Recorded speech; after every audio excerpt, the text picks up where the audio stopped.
Assalamualaikum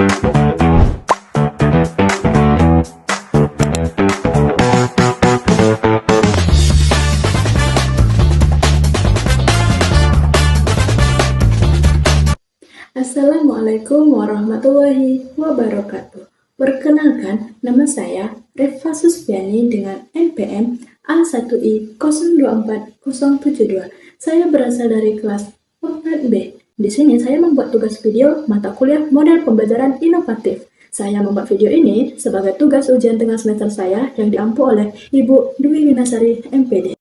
Di sini saya akan menjelaskan satu metode pembelajaran anak usia dini.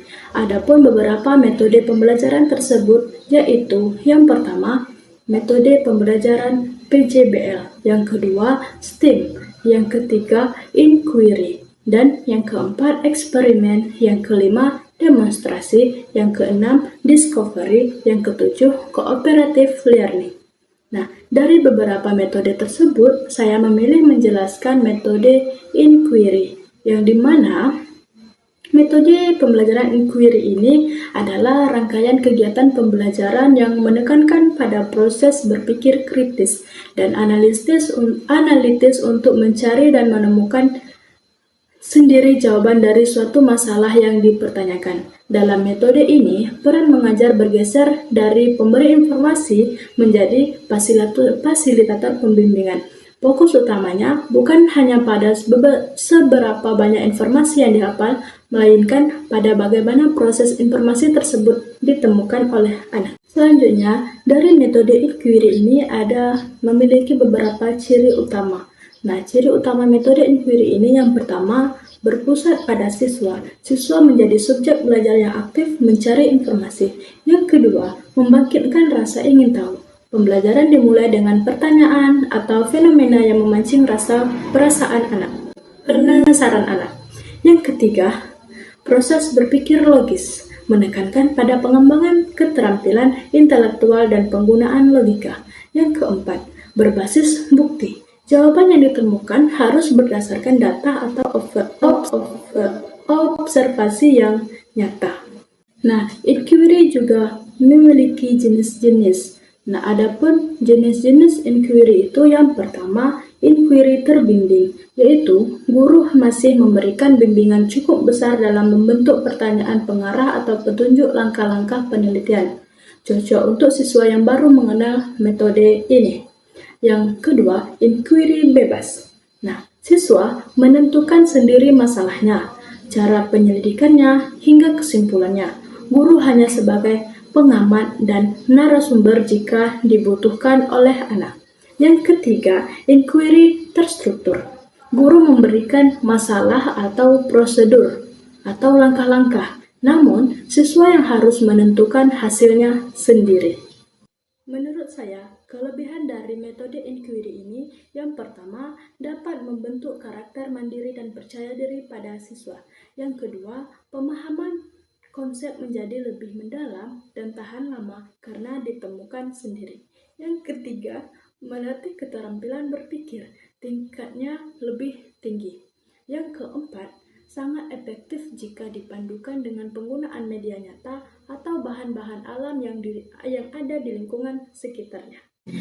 Metode inquiry ini membutuhkan waktu yang lebih lama dibandingkan metode ceramah di kelas. Nah, kunci keberhasilannya itu terletak pada kemampuan pengajar dalam memberikan pertanyaan-pertanyaan pemantik yang tidak langsung memberikan jawaban, melainkan memancing siswa untuk bereksplorasi. Metode inquiry ini memiliki langkah-langkah.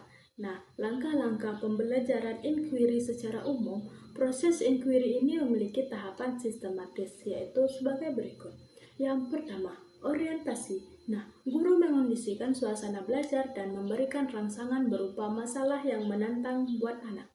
Yang kedua, merumuskan masalah. Siswa didorong untuk membuat pertanyaan-pertanyaan kritis terkait fenomena yang diberikan. Yang ketiga, merumuskan hipotesis.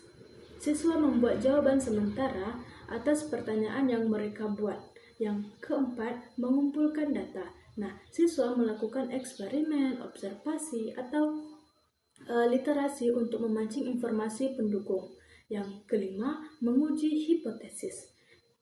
Mencocokkan data yang ditemukan dengan dugaan awal untuk melihat apakah hipotesis mereka benar-benar atau salah. Yang keenam, merumuskan kesimpulan. Mendeskripsikan temuan akhir berdasarkan hasil pengujian data. Di sini saya akan memberikan contoh dari metode inquiry, yaitu siklus hidrologi perjalanan air di permukaan bumi. Pernahkah kamu berpikir, mengapa air di bumi tidak habis-habis? Padahal kita banyak menggunakan air untuk beraktivitas seperti mencuci tangan, minum, memasak, dan lain sebagainya. Lalu, mengapa tidak habis juga? Karena hujan. Bagaimana hujan bisa terjadi? Jawabannya adalah air di bumi tidak pernah habis karena adanya siklus hidrologi atau siklus air yang terus-menerus mendaur ulang air. Lalu, apa itu siklus hidrologi atau siklus air? Nah, siklus hidrologi atau siklus air adalah proses perputaran air yang terjadi terus-menerus di bumi. Tahukah kamu bagaimana tahap siklus air itu? Jika belum tahu, mari kita simak video berikut ini. Bermula dari evaporasi. Air yaitu air dari permukaan bumi seperti laut, sungai, dan danau menguap menjadi uap air karena panas matahari. Transpirasi. Tumbuhan melepaskan uap air ke atmosfer melalui proses transpirasi. Kondensasi. Uap air di atmosfer mendingin dan berubah menjadi titik-titik air kecil.